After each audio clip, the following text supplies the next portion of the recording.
Hello everyone, this is Jack Frost with your weekly update for Nasdaq. Overall, the Nasdaq has increased as both Elliott Wave counts expect. Price is now expected to continue downwards. Elliott Wave first, technical analysis last.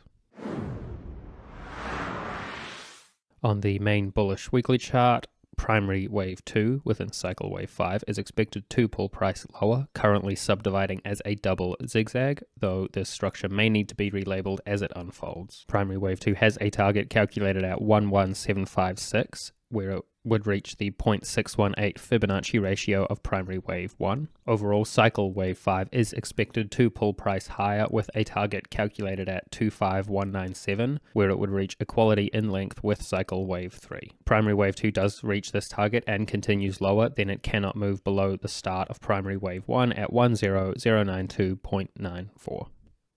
On the bullish daily chart with the end of primary wave 1 over here, we can see more detail for primary wave 2, with intermediate wave W subdividing as a zigzag here, intermediate wave X a brief zigzag, and intermediate wave Y currently with minor wave B labeled complete at this high. If minor wave B does continue to increase, then it cannot move above the start of minor wave A at 13714.14. If minor wave B does reach this point, then this wave count will be discarded and we will use the alternate wave count, which you will see in a second. Overall, price is now expected to continue lower with increasing momentum for the end of minor wave C, intermediate wave Y, and primary wave 2.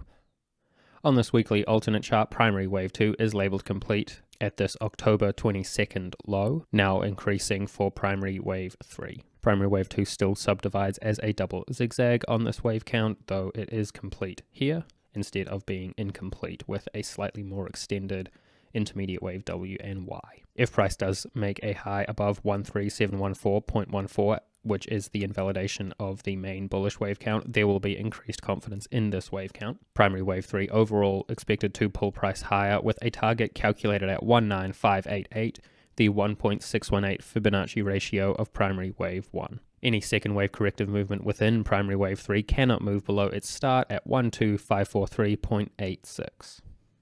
On the bearish weekly chart, this wave count sees cycle wave 4 incomplete, currently pulling price lower for the end of primary wave Y within a double zigzag or double combination. It is expected to be within minor wave 3 of intermediate wave A, pulling price lower with increasing bearish momentum. Any corrective movement within intermediate wave A cannot move above its start at 14446.55. And on the bearish daily chart with the end of primary wave X over here, we can see more detail for the downwards movement for intermediate wave A within primary wave Y. We can see overlapping first and second waves, now expecting overlapping third waves to pull price lower at minuet, minute, and minor degrees. Minuet wave 2 is labeled complete at this high here, though if it does continue to move any higher, it cannot move above the start of minuet wave 1 at 13714.14.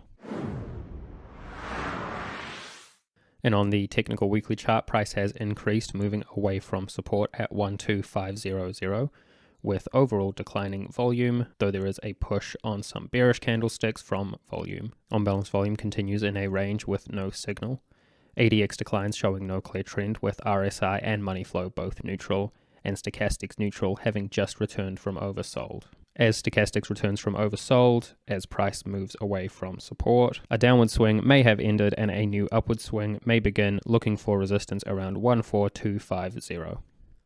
And on the technical daily chart, price has continued to increase, passing support at 13300 and 13600. Volume overall pushing price higher, though with a recent decline as it finds support resistance at 13600. On balance, volume previously broke out of resistance, though it currently has no new range and gives no signal. ADX is declining, showing no clear trend, with RSI and money flow both neutral and stochastics overbought. The model of stochastics and support and resistance is used on the weekly time frame for this analysis. And finally, on the Nasdaq AD chart, the AD line continues to make lower lows while price continues to make higher lows, which continues the long-term bearish divergence dating back to February 2023 and all the way back over a decade to 2009. That's all for me with your weekly update for Nasdaq. I hope everyone has a good week.